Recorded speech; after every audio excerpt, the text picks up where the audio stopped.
Hi everybody, welcome back to Hit or Miss Hallmark Movie Reviews. I'm Daniela. And I'm John. Yes. It's still Christmas in July. We're still in it. I mean, yeah, we're only halfway through July. I know, but it's felt a little like dull. You know what I mean? Yeah, well, I mean, again, there's only 2 premieres, so it's kind of That's probably why, yeah. a little dull. Today we have the second of the 2 premieres. Yeah. So the last premiere, this was the last one for Christmas in July. And holy moly, was it different than last week. Oh my God. Leaps and bounds. So today we are reviewing Take Me Back for Christmas. Starring Corey Sevier and Vanessa Lengies. Lengies, yeah, I don't know. Always mess that up, always. So these 2 have been in another Hallmark Christmas movie together, Heart of the Holidays, which was also directed by Corey Sevier. That was his directorial debut for Hallmark. And when I heard he was directing this one, which was literally in the opening credits, is when I found out. Yeah, we didn't know about the other one at all. No, until I was doing some research. So when I saw the credits here and I saw that he was directing, I was so excited. Yeah, absolutely. So we're just gonna go right to writer and director. We're gonna switch things up a bit. Yeah, just so we can talk about it. We want to get that out of the way. As we're setting up the movie. Yeah. So the writer here is actually Corey's wife, Kate Pragnell. Look at that. Keeping it in the family. I know, I like that. Some other writing credits include A Tiny Home Christmas, Christmas in Toyland, and It Takes a Christmas Village. Nice. And Corey was in that one as well. He was in that one, yeah. The director here, as we've said, Corey Sevier, we've seen him in countless Hallmark movies. He's a veteran for sure. Absolutely. But his directorial debut, as we also said, was Heart of the Holidays. Heart of the Holidays. So let's see how he did this time. Oh my goodness. All right. So what's this one about? After a particularly disheartening workday at her local gift shop, Renee makes a Christmas wish for a different life. She wakes up in New York City in a high-rise as the CEO of one of the most successful meal kit delivery companies in the world. Everything is seemingly perfect except for one thing. She is no longer married to her beloved husband, Aaron. Is her new life too full to include her husband? Or is she destined to win him back? Well, I sure hope so. Well, I mean, okay. So what did we think of this? Well, what did you boy. think? All right, let you go on your little diatribe here. You all right? Yeah. I don't want to get emotional, but this one, oh boy, like I can't express how much I loved this one. It had me crying in the first 15 minutes or so. I mean, me too, if we're calling it out. We have, the family man theme. That's what we like to call it, the family man theme. Yeah, Nicolas Cage. With Nicolas Cage. I mean, that's one of our favorite Christmas-themed movies. Love it. That we like to watch every year. So very much in the Christmas magic trope. Oh, yeah. Here. We have Corey Sevier. We have Vanessa Lengies. And we have such a beautiful story about not waiting for the perfect time, like seizing the day, taking a leap of faith, knowing that you'll be okay whatever happens. You'll never fully feel ready for anything big. It will always be scary. And when something traumatic happens to you, you can get stuck in what can appear to be a safety net, but what in reality is stifling you, and it's not a safety net. It's preventing you from your potential dream life. And not only that, but another major theme in this one that I loved was supporting the people that you love, and how great it is when you see someone you care so much about doing what they love, even if it's scary, and you get to see them do it in real time in this like alternate kind of reality world. And it was just so good. I loved it so much. I mean, I also did. I very, very much loved this. The writing was fantastic. The directing was smart and sharp and kept the story moving forward. Yes. At a great pace, great pacing. Pace, yes. I mean, we've seen this story before. Definitely, but I think the addition of having her mom pass away in the reality world, and then having the opportunity of living what you think your dream life in this blip, or whatever you want to call it, world, and having her mother back there, was just that, enough emotional pull that had me ugly crying. Like there was that scene with the mother that I was just like... No, I know, it was definitely there. Before it happened, I was like, I'm not going to be able to handle this. It almost, now that I'm thinking it back, and I loved the movie, but it almost feels a little unnecessary or a little too much. It was like, oh, why is her mom alive in that thing? It's going to set up for so much heartbreak and so much, but it ended up working really They well. pulled it off because they did it in a very considerate way, in a very in a way that's it was nice.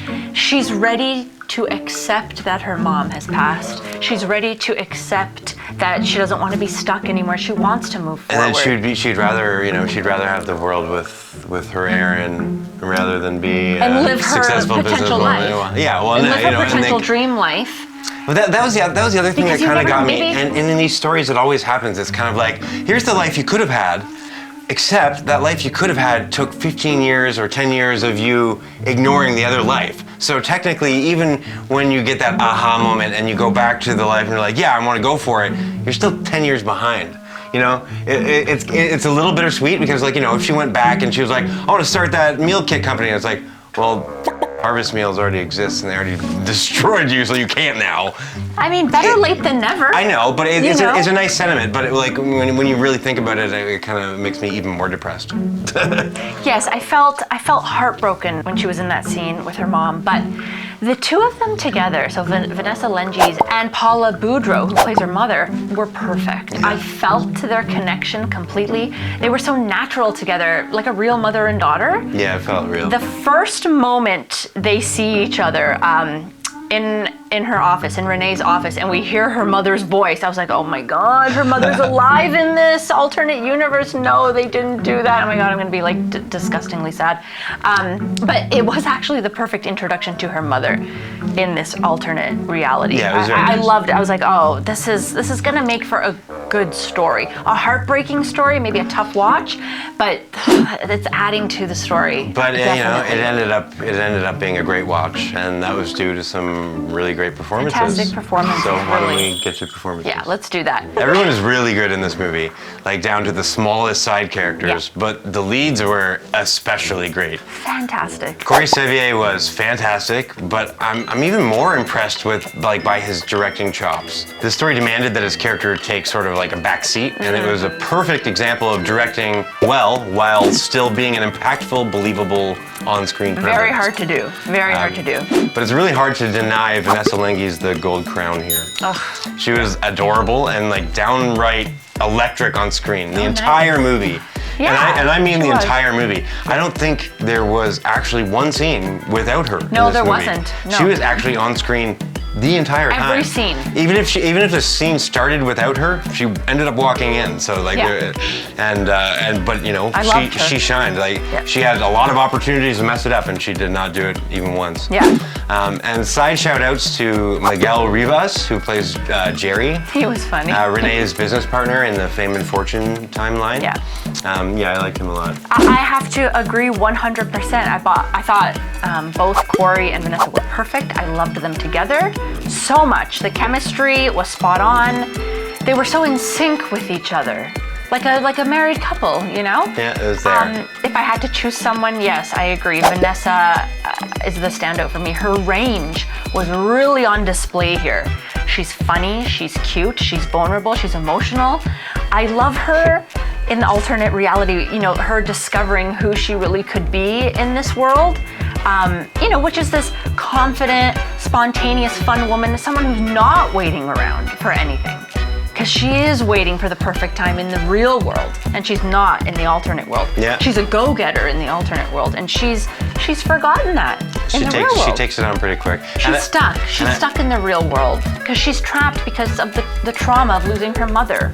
But then being in this alternate reality forces her to be like, okay, I need to accept reality. Being in the alternate reality with her mother kind of helps her through it, and it actually does make sense. She also has another opportunity to say a proper goodbye. Yeah. I was destroyed. Yeah, that was a hard scene. The ugly cry when I say, you have to go get me a whole roll of Kleenex. Like that was it. Yeah, I did. It was just really beautiful. I just loved that storyline, and it's also a compliment to Corey as the director here. So kudos to him. Yeah, he did Fantastic an amazing job, and I can't wait to see him directing more in the future. And he's Canadian. Of course, they're all Canadian. Anyways, let's head on down to Nit Picky, Hit Picky. Okay. You Nit. had one. I mean, had yeah, one. barely. I mean, I had to reach Nit. I have a very small problem with Renee's phone having Aaron on speed dial in the second timeline. For whatever reason, it felt disconnected. It's like, why would she like automatically go to having him on speed dial? I guess it was that. So in the original timeline, Like he if they're never broken changed. up- He never changed his line. But like when they broke up, he switched providers or whatever. No, but she I guess that called makes someone sense. on her phone. Yeah, no, but she called Aaron's line. So like he must have, you know, did he change his just thought it phone was someone because they else's phone broke up? number. It was, but that still doesn't make sense. It's like, why was that the thing that carried over? Like his phone number being the same in that phone, technically she would have a different phone number for him in that other timeline, right? I guess so. Eh, Or it's the Very, same very number, small but nitpicky, he must but- have changed his number. I guess so. Right? They He don't must really have make that. changed Don't it. really make that clear. But yeah, I guess that's the only thing that really makes sense. But that's the only All right. only thing I could pull out of. I didn't for- have any for- nitpicky, for- to be honest. Sorry, I was just more like crying most of the time. Yeah. So, So hit. hits. Okay. The montages. The montages. Love I mean, them. there was 3 montages in this, and all 3 of them are great. There was a hockey montage, which killer. That was so. Not only was it like cute and obviously very charming, and you know, especially on Corey's half there, but she was so cute too, like playing hockey and ice skating. Yeah. Like, you know, you get the typical ice skating in a Christmas movie, but the fact that they brought in hockey, obviously it's close to our hearts. It was special. but- It was special to me for sure. Well, yes, but I yeah. actually also really liked her walk-in closet montage, and it was a little bit. yeah, with a all little the bit, clothes A little bit and Sex in the City. Very and, Sex in the City, and she very had- Carrie Bradshaw. like jewelry desk in Showcase. the middle showcase. Display. It Yo, was a you display. did well in she's this the CEO timeline. of one of the biggest yeah, I know, it's food pretty cool. delivery And companies. then there was one more montage that was a food montage, which was well all done, about that. all good.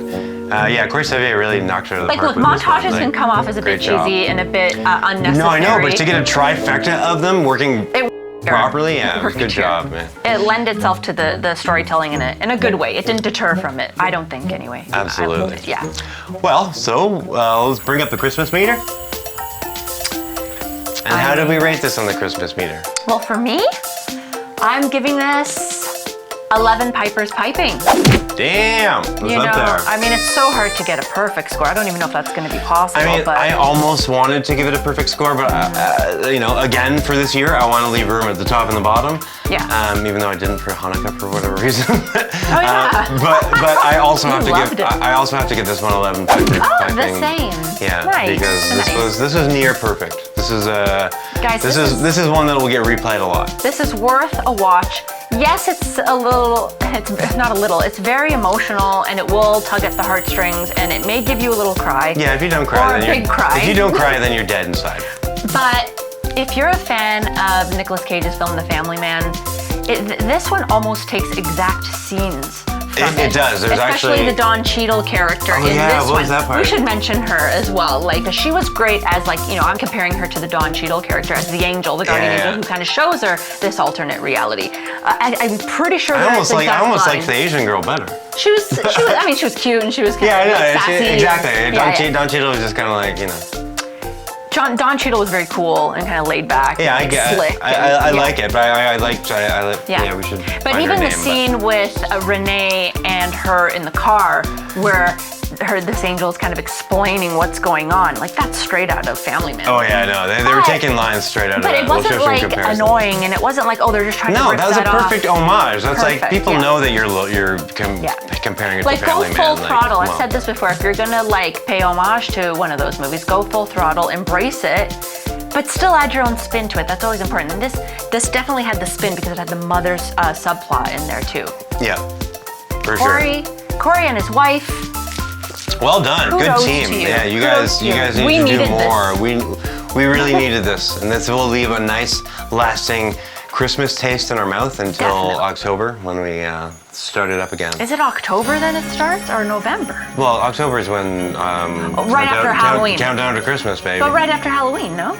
So it's technically No, they November. start Countdown to Christmas before that. Oh no. Okay. Oh yeah. No, I mean, it's just like they get right in early. the amount and We'll see you in October. Our now, schedule, we're still yeah. gonna go for the rest of the month, but yeah, we will. We got some we old have- ones we yeah, want to we have review some as well. older ones and others. Anyway, this one's definitely worth a watch, guys. Oh, And absolutely. Oh, well, yeah. I mean, we'll talk about it after. Yeah. But let's get to the Christmas list. You Let's want do to pull it. it up? Yeah.